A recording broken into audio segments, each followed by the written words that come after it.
9 मई से 2 दिन पहले और टेलीग्राफ में इमरान खान का आर्टिकल छपने के 5 दिन बाद डीजी ISPR ने मौजूदा सियासी सूरत हाल पर उठने वाले सवालात पर अफवाज पाकिस्तान का रद्द-ए-अमल दे दिया है और तहरीक इंसाफ ने उस रद्द-ए-अमल पर रद्द-ए-अमल दे दिया है। DG ISPR major general Ahmed Sharif Chaudhry ने आज एक गैर मामूली प्रेस कॉन्फ्रेंस करते हुए PTI के साथ डील, आम इंतखाबात में धांधली के इल्जामात, 9 मई के मुल्जिमान को सजाएं देने, इस्लामाबाद हाई कोर्ट के 6 जजेस के खत, सऊदी अरब पर PTI की हुकूमत गिराने के इल्जाम, अमेरिका को अड्डे देने, भारत की पाकिस्तान में टारगेट किलिंग, अफगानिस्तान की सरजमीन से पाकिस्तान में दहशतगर्दी के वाकयात, भावलनगर में फौजी और पुलिस एहलकारों का तसादुम, जनरल रिटायर्ड फैज हमीद के एहतसाब, हाल ही में corps commander Mangla lieutenant general एमन बिलाल सफदर की अचानक कबल अज वक्त रिटायरमेंट और सोशल मीडिया पर फौज मुखालिफ मुहिम पर पाक फौज का मौक़िफ़ मीडिया और अवाम के सामने रखा। साथ ही 9 मई 2023 को तहरीक इंसाफ के कारकुनों की जानिब से आर्मी तनसीबात पर हमलों पर मबनी एक डॉक्यूमेंट्री भी दिखाई गई, जिसमें तहरीक इंसाफ के रहनुमा शेरियार आफरीदी, एजाज चौधरी, यास्मीन राशिद और शानदाना गुलजार के ऑडियो और वीडियो पैगामात भी शामिल थे। सिक्योरिटी सूरत हाल पर ब्रीफिंग के बाद डीजी ISPR से 9 मई के हवाले से सवाल किया गया, जिस पर उन्होंने सख्त मौक़िफ़ दिया और कहा, हम सब ने इस वाक़े को अपनी आंखों से होते हुए देखा और अवाम और फौज दोनों के पास शवाहिद मौजूद हैं। 9 मई सिर्फ अफवाज पाकिस्तान का मुकदमा नहीं, पूरे पाकिस्तान के अवाम का मुकदमा है।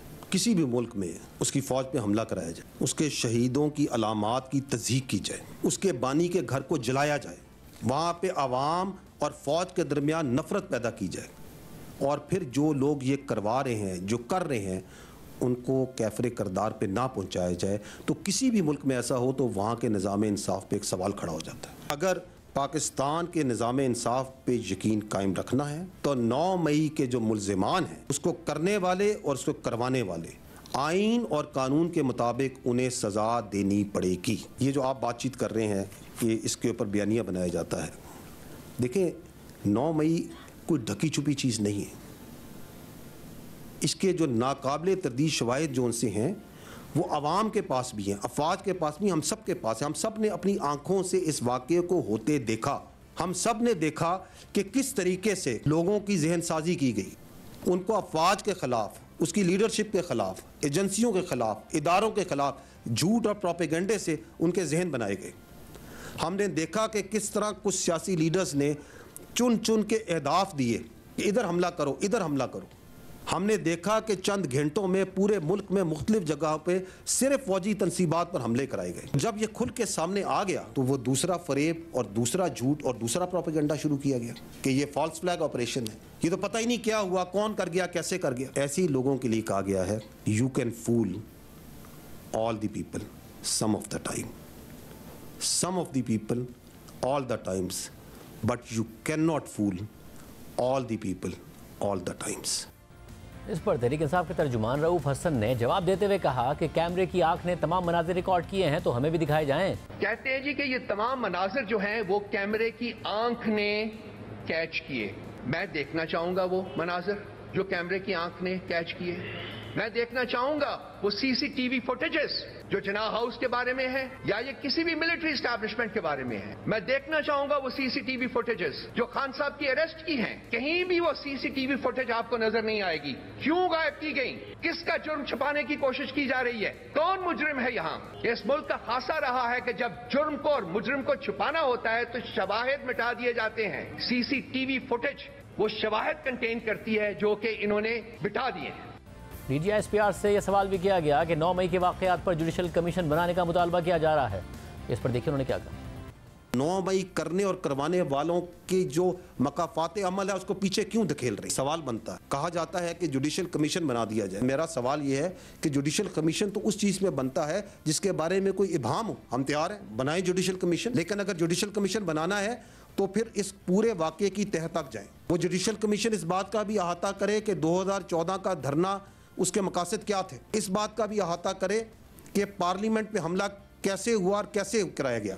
वो PTV पर हमले का भी अहाता करें, पासपोर्ट जलाएं, सिविल डिसोबीडियंस करें, बिजली के बिल जलाएं। किस तरह 2016 में KPK के रिसोर्स से सरकारी वसाइल के साथ दारुल खिलाफा पे धावा बोला गया। 2022 में दोबारा इस्लामाबाद पे धावा बोला गया। जुडिशल कमीशन इस बात का भी अहाता करे, वो ये भी देखें कि कैसे IMF को खतूत लिखे गए, बाहर लॉबिंग की गई फर्मों के जरिए कि पाकिस्तान को दिवालिया होने दिया जाए, इसको कर्जा ना दिया जाए, इस बात का भी अहाता करें। कहां से फंडिंग आ रही थी, कहां फंडिंग जा रही थी, क्योंकि अगर हमने इन चीजों का अहाता नहीं किया, चूंकि हमने नहीं किया तो फिर 9 मई तो होना था। अगर एक मखसूस सियासी टोला over a period of time with impunity ये सारे काम करता रहेगा तो एक दिन वो अपनी फौज पे ही चढ़ दौड़ेगा। आपके सामने हुआ, जब वो झूठ बोले और झूठ बोलता जाए और आप उसके झूठ के आगे सच ना बोलें तो हर तरह का फरेब और प्रोपेगेंडा करेगा। 9 मई की असल हकीकत ये है कि वो सियासी टोला शैब पढ़ते पढ़ते यहाँ पहुंचा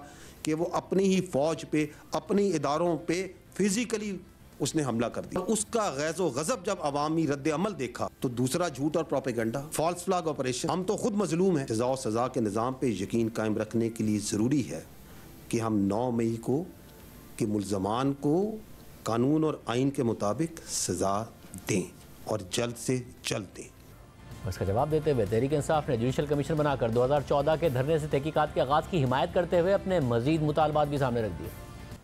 ये कहते हैं जी कि ऐसा जुडिशल कमीशन बनाने के लिए हम तैयार हैं, लेकिन वो जुडिशल कमीशन फिर 2014 के धरने की भी बात करेगा, वो जुडिशल कमीशन जो है वो पार्लियामेंट के ऊपर हमला करने की भी बात करेगा, वगैरह वगैरह। हम कहते हैं ठीक है, बिल्कुल करें, लेकिन वो जुडिशल कमीशन साइफर के ऊपर भी प्रोब करेगा, रजीम चेंज जो ऑपरेशन हुआ था उसको भी प्रोब करेगा, खान साहब के ऊपर जो हमला हुआ था उसको भी प्रोब करेगा, ऑडियो लीक्स जो हुई थी उनको भी प्रोब करेगा, 8 फरवरी का जो मैंडेट चोरी किया है एस्टैब्लिशमेंट ने उसको भी प्रोब करेगा, जबरी तलाकों और सियासी इंजीनियरिंग को भी प्रोब करेगा।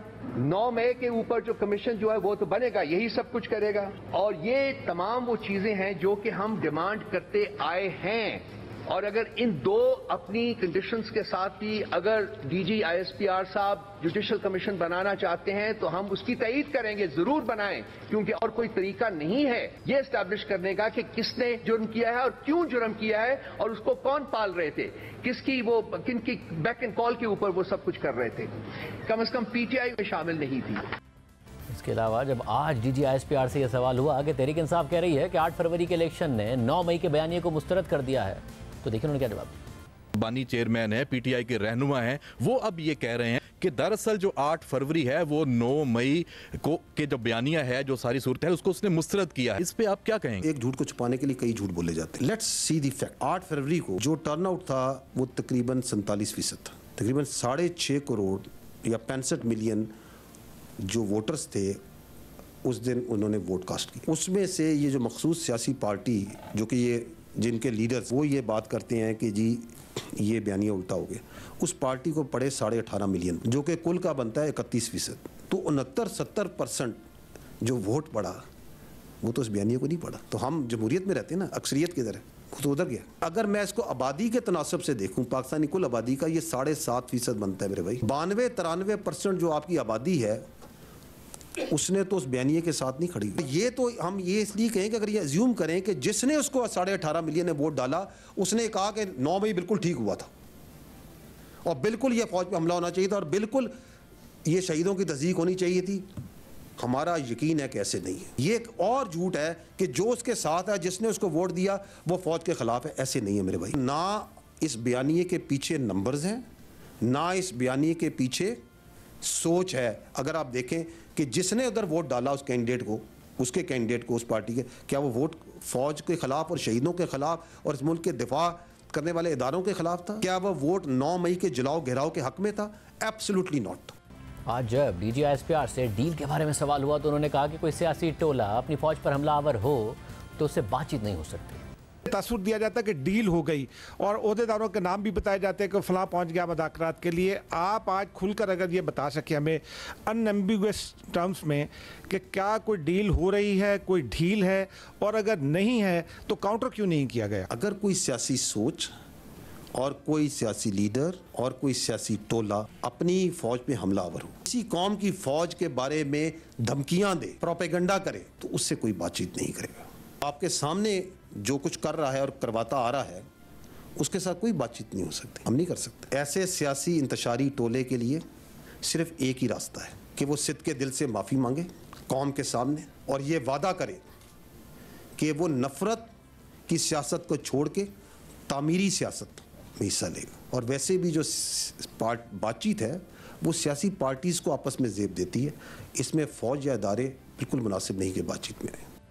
DGISPR से इस्लामाबाद हाई कोर्ट के जजेस के खत पर भी सवाल हुआ, जिसमें उनका जवाब देखिए। सर, इस्लामाबाद हाई कोर्ट के 6 जज साहबान का जो मामला चल रहा है, सुप्रीम कोर्ट ऑफ पाकिस्तान में भी आज उसकी हियरिंग भी थी।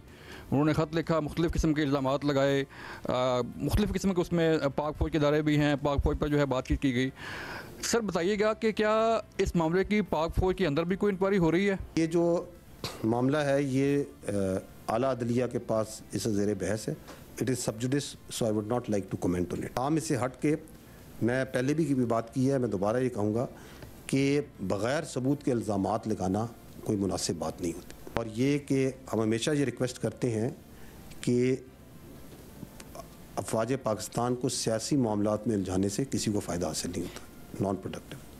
DGISPR major general Ahmed Sharif Chaudhry ने साबिक corps commander Mangla lieutenant general एमन बिलाल सफदर की कबल अज़ वक्त रिटायरमेंट और उनकी सियासी वाबस्तगी से मुताल्लिक़ खबरों पर भी वजाहत दी। कोर कमांडर मंगला थे एमन बिलाल साहब, जनरल एमन बिलाल साहब, उनकी बरतरफी हुई, उनको इस्तीफ़ा दिया गया, मजबूर किया गया और एक सोशल मीडिया पर ट्रेंड चला था कि उनका तल्लक एक सियासी जमात के साथ था, जिसकी बुनियाद पर उनको उस ओहदे से हटाया गया। पाक फ़ौज में खुद एहतसाबी का एक सख्त, कड़ा मगर शफाफ अमल है, एक खुदकार अमल जो हर वक्त जारी रहता है। अगर ज़्यादा सीनियर रैंक हो और हायर रैंक हो तो ये जो हमारा अकाउंटेबिलिटी प्रोसेस है, it comes even more harder.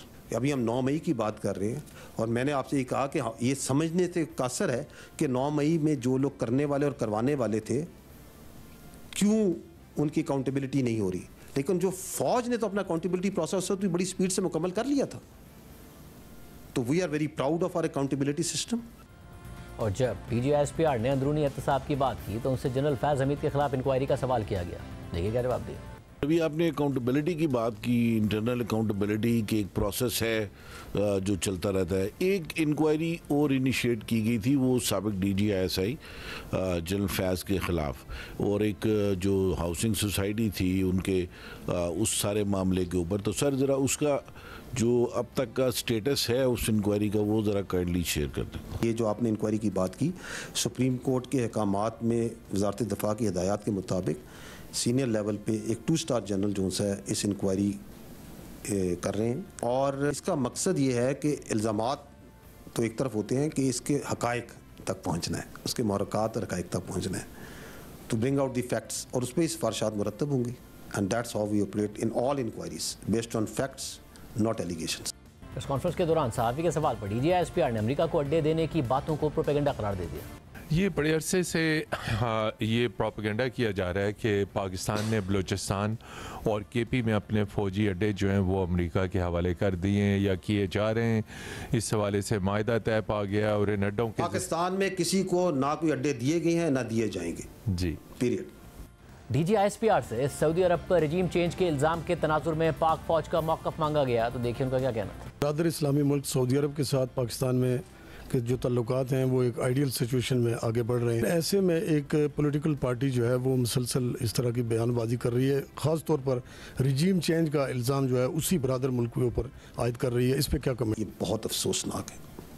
ये वो मजमूम सियासी सोच है जिसका मैं जिक्र कर रहा हूँ कि हम नहीं तो कुछ नहीं। यही जो सियासी सोच है, क्या इन्होंने आप सबके सामने IMF को लिखा नहीं कि पाकिस्तान की जो इमदाद है उसको मशरूत किया जाए, ना दी जाए? क्या उन्होंने IMF की बिल्डिंग के सामने मुजाहरे नहीं किए, दुनिया भर ने नहीं देखे? जब वो आपके दोस्त बरादर ममालिक को इस तरह की बातचीत करें तो इससे पता चलता है कि उनके लिए कोई हद नहीं रही। तो इस मुल्क की किसी वजह से ये चाहते हैं कि ये मुल्क मुआशी तौर पे हर लिहाज से नीचे जाए और उसके लिए कुछ करने को और कुछ भी कहने को तैयार है। अफसोसनाक, इंतहाई अफसोसनाक। हमें DGISPR की प्रेस कॉन्फ्रेंस पर बात करने के लिए तहरीक इंसाफ के चेयरमैन बैरिस्टर गौहर खान, उमर अयूब, शिबली फराज, शेर अब्दुल मरवत और पार्टी के तर्जुमान रऊफ हसन को प्रोग्राम में शिरकत की दावत दी, मगर उन्होंने जवाब नहीं दिया।